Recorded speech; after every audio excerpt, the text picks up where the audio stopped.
Well, hello again. I'm back on the narrowboat again. I'm trying desperately to get all these little jobs tidied up on this boat now, and I just thought I'd do a very quick little video today. I think I mentioned before that I had bought a few years ago when I first bought the boat off eBay.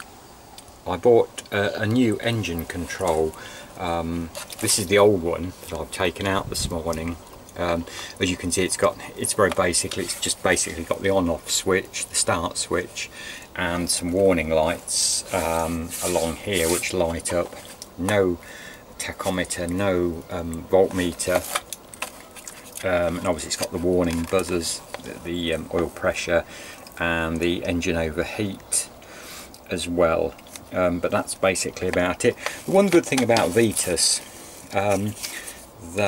these smaller engines, it seems, the looms do come with this kind of plug, which is a plug and socket, and obviously coming from the engine, all the wires, you can see that, coming into this plug and socket system, which is very good really. So I found the next model of control panel on eBay, which was very cheap.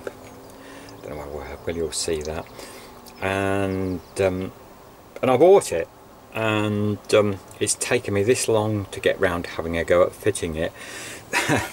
The wire, like all these things you start in life nowadays, the wiring colours.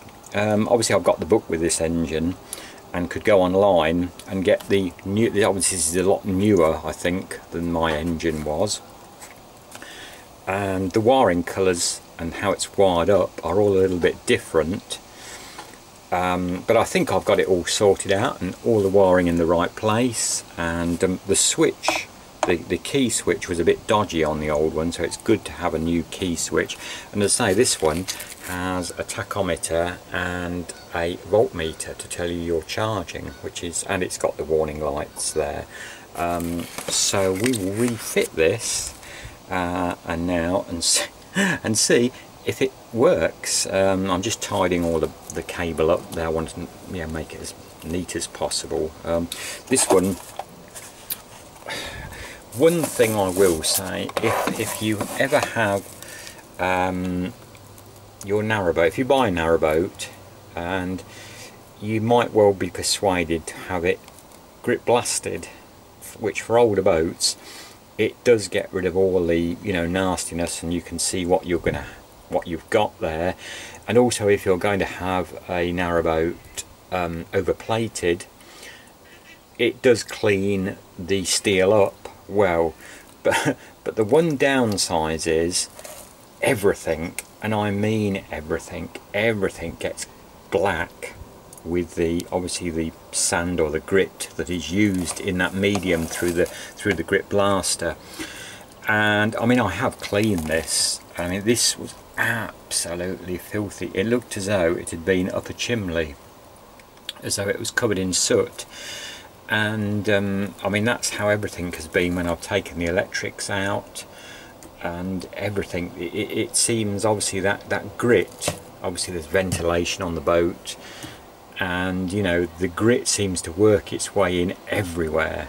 And after all this time, I'm still finding that I'm not going to say it's damage, I'm not going to say it's going to do any harm, but it is a problem, certainly, if you grip blast an narrowboat, it seems. They're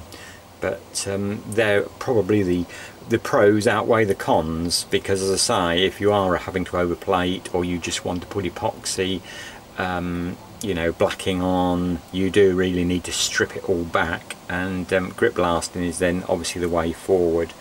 So yeah, right, so we will carry on and try and get this fitted and finish off tidying this loom up and get it all nicely tied in, and then we'll have a whirl and see if it switches on. So I've now got the panel back fitted in its location, and hopefully we'll switch on and see what happens. So we go to the on position,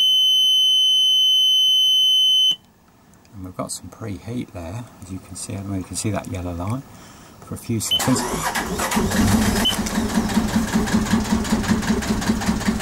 And there we go. Seems fine. The lights have all gone out as they should do. The engine is running. The revs come up. And the voltmeter seems to be telling us we're getting a charge. So that's really good. Really pleased with that. So that was a bargain job off eBay, and just a slight modification with the lube, and it seems to be working fine.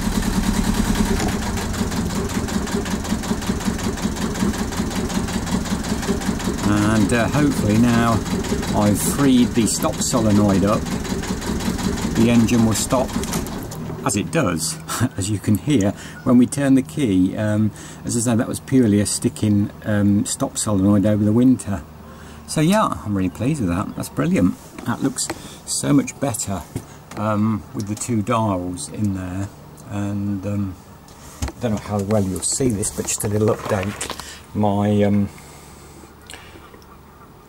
graining is looking really quite splendid now. It is still a little bit tacky to the touch 3 days later, but I'm delighted. As I say, it's looking really good, and unfortunately, so the camera doesn't probably pick up, you know, the light plays havoc, you know, with backlit.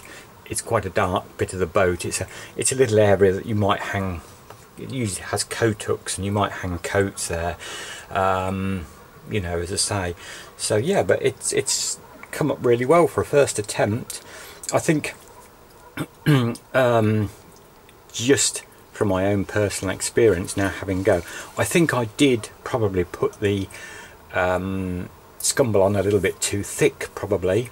You know, just looking, but I can live with that. As I say, I'm more than happy. You know, I shall varnish it now, and I've just started to put some of the edging strips back in there, and so there we go. Yeah, but yeah, that's another one job to be ticked off the list, and so I'm really pleased with that Vetus engine control. It does look so much better than the old one, and the old one was quite, as I say, well, you can see. It's absolutely disgusting, but nothing there would stop it working, you know, as I say. And it's a bit of a mess because obviously on the loom they supply the wires for the tachometer and the voltmeter, and they are just all bunched up and looped up when they're not used, which is a bit iffy really. But yeah, so there we go. Thanks for watching, and please do subscribe, please do come back, and we'll be doing another video of something very soon. Anyway, bye for now.